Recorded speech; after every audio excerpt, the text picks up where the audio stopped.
Siemens corruption case study. This presentation was brought to you by Sara, Alfredo, and Sofia. What is corruption? Corruption is the dishonest and unfair use of power, usually applied through bribery, by which people in higher ranks tend to use their influence to obtain a personal benefit, regardless of the consequences of their actions. Types of corruption. Systemic corruption takes place when corruption is an integrated and essential aspect of the economic, social, and political system.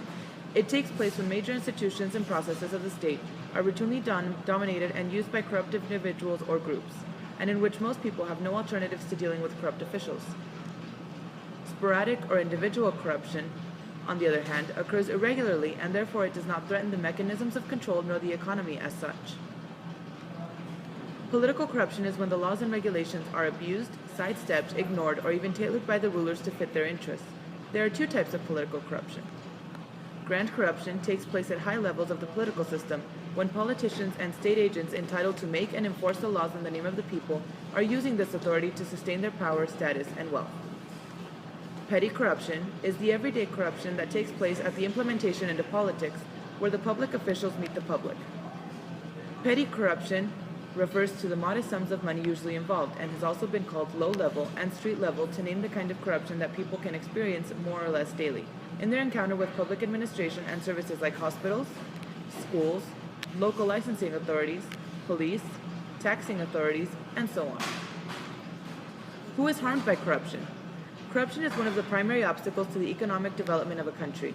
It undermines the rule of law, weakens trust in public institutions, and challenges democratic principles. This also affects culture and education. If some people in the government or in a company tend to use corruption as an easy way to get what they want, more and more people will begin to use it too, until it becomes something normal for society as a whole. Therefore, society and even future generations will start using this unfair strategy because if everybody does it, then it can't be that bad. How did Siemens acquire a corruption problem? In 1999, paying bribes to foreign countries to make business wasn't something illegal in Germany. Those payments were even tax deductible, and therefore, Siemens found it very easy to use bribery as a way to get more clients.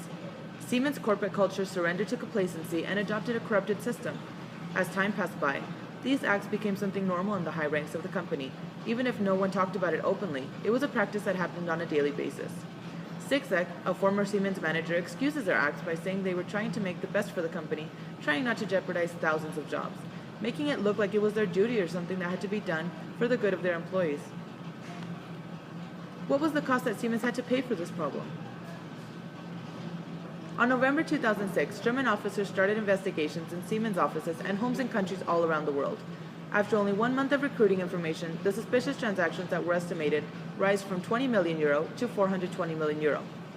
The investigations lasted for 2 years and resulted in legal proceedings against Germany and U.S. Siemens, which had to pay $1.6 billion in fines and profit disgorgements to German and U.S. authorities, as well as $850 million for internal investigations.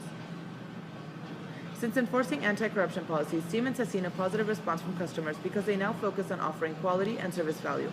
Also, responses from partners have been overwhelmingly positive, since stating that working with a non-corrupt Siemens makes them more trustworthy. What was the solution to fight corruption in Siemens?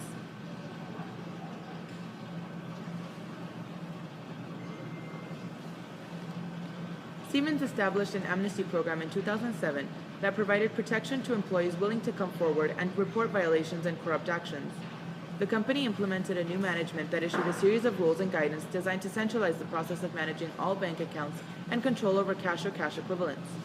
By mid-2008, payments and contracts signed with all sales-related business consultants had to be approved by management and compliance officers of the relevant units, and then by the chief compliance officer or the compliance operating officer in Germany.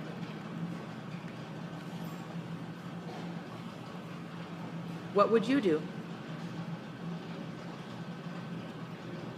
As a Siemens employee working in a country where laws on corruption are not enforced, we would find that working and negotiating with certain vendors and partners would become difficult, and we might even come across some important barriers. To solve this issue, informing our negotiating partner that Siemens no longer participates in these tactics and that we are not authorized to supply what they are asking for is important. However, We can provide alternatives that create a prosperous situation for both parties involved. Also, involving higher-ranking employees to support these claims may soften the blow of denying insinuations toward bribery. In conclusion, until 1999, German law did not specifically prohibit the payment of foreign bribes to secure business. In fact, these payments were tax-deductible. Bribes are a common form of corruption which encompass undue influence over public policies, institutions, laws, and regulation by vested private interests at the expense of public interests. Cultural change rather than legal change may be necessary to impede corrupt behavior. Siemens is an excellent example of how corruption is not the ideal way to get ahead in the business game. On the contrary, since implementing anti-corruption policies, Siemens has seen an outpour of positive comments from partners and customers. Thanks for watching.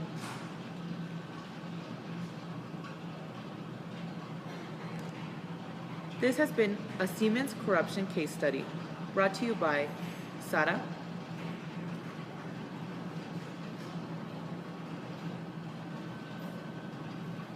Alfredo, and Sofia.